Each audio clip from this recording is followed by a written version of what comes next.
चिकोत्रा शिक्षण संस्था संचलित आदर्श प्रशाला कोल्हापूर, मार्गदर्शक श्री माने आरबी, शिक्षण BSc BPed, MSc पर्यावरणशास्त्र, विषय गणित, इयत्ता 8वी, स्कॉलरशिप, NMMS, गणित प्रज्ञा, परीक्षांची तयारी.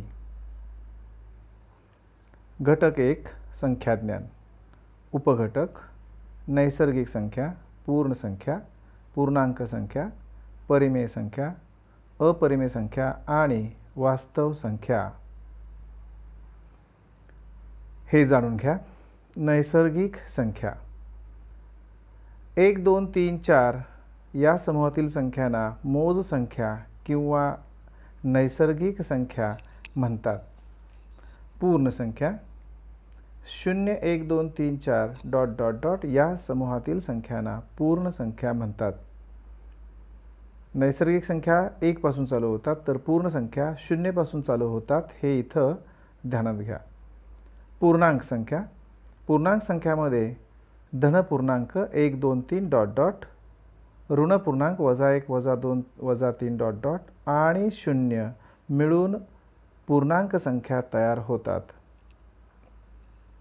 परिमेय संख्या A ही पूर्णांक संख्या आणि B ही शून्येतर पूर्णांक संख्या असेल तर A/B या संख्येला परिमेय संख्या म्हणतात.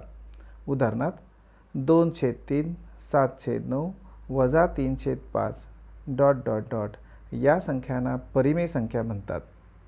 या ठिकाणी 2 उदाहरणे दिली आहेत.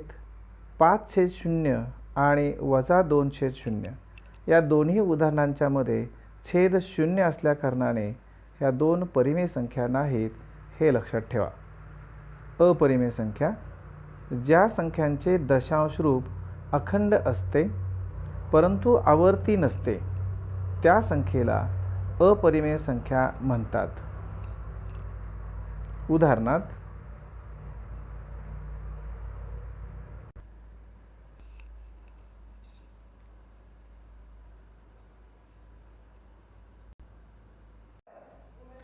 अपरिमेय संख्या, त्याची उदाहरणे वर्गमूळ चिन्हात 2 आणि वर्गमूळ चिन्हात 3 ही 2 उदाहरणे दिलेत. आता या ठिकाणी दिलेली अट जी आहे, ज्या संख्यांचे दशांश रूप अखंड असते परंतु आवर्ती नसते, या ठिकाणी ही 2 उदाहरणे लक्षपूर्वक पहा.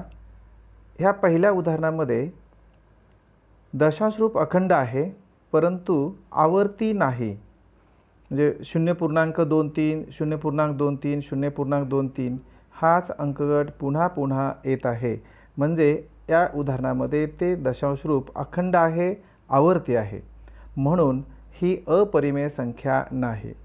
तर या उदाहरणामध्ये 0.2317245221 डॉट डॉट डॉट इथे कोणताही अंकगट किंवा कोणतीही संख्या पुन्हा पुन्हा आवृत्त झालेली नाही आणि म्हणून या संख्येला किंवा अशा प्रकारच्या संख्येला आपण अपरिमेय संख्या असे म्हणतो.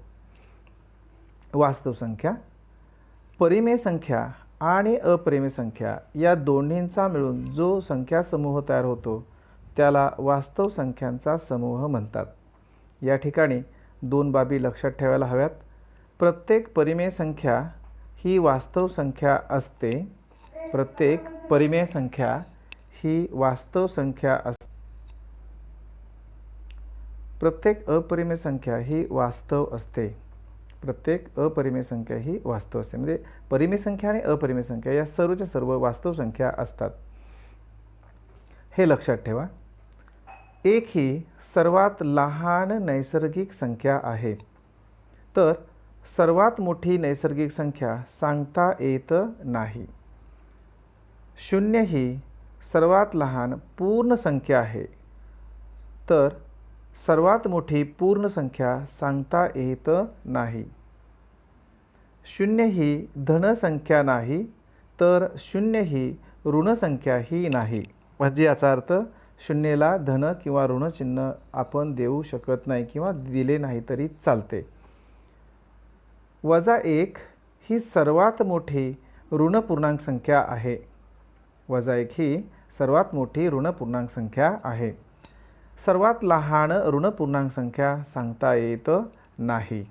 ह्या एवढ्या बाबी हे प्रकरण अभ्यासत असताना किंवा त्याच्यावरील प्रश्न सोडवत असताना लक्षात ठेवणे गरजेचे आहे. धन्यवाद.